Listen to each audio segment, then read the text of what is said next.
About a few years ago, Huawei announced a plan to become the world's best smartphone maker by beating Samsung and Apple. They did it, in a huge market surprise. Huawei has defied the odds and not only stayed ahead of Apple but also overtaken Samsung to become the world's largest smartphone maker for April at least. What's up, guys? How are you? Welcome to my channel. In 2018, they beat Apple in sales and became the second biggest smartphone brand in the world. After some time, they announced another plan in which they said they would overtake Samsung by the year 2020 to become the number one smartphone maker in the world. Well, a couple of years later, it looks like Huawei did exactly what they said in their plans. To everyone's surprise, Huawei overtook Samsung for the very first time in the April. In fact, that was impossible with the ban, but Huawei did it. Samsung has been the world's largest smartphone brand for years now, at least in terms of units sold. Huawei has been eyeing the number one position and it aimed to defeat the South Korean firm in 2020. However, those dreams were killed when the US applied trade sanctions against Huawei. Despite trade sanctions, it's being reported that Huawei temporarily dethroned Samsung and became the world's largest smartphone maker. According to the latest data from market research firm Counterpoint Research, Huawei edged past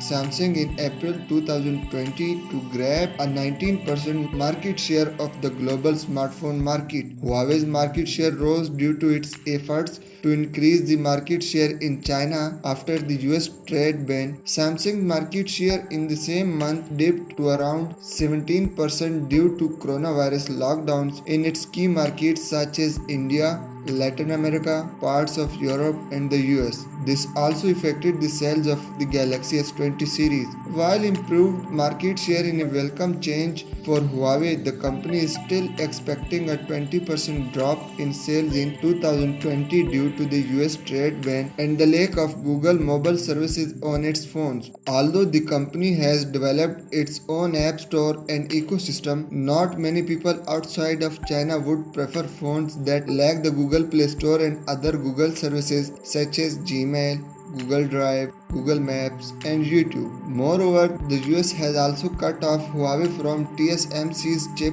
manufacturing services, so the Chinese smartphone maker will face a lot of trouble in getting high-end chips for its flagship smartphone this year unless Samsung comes to the rescue. As such, Huawei won't likely be able to defeat Samsung in the long run unless the US lifts the trade ban. Meanwhile, Samsung improved its smartphone average selling price and maintained its number 2 position in the premium smartphone segment. Let me know down about this video in comment section, and as always, I will see you in the next video. Subscribe to my channel and press the bell icon so you never miss any video from my channel. Thank you.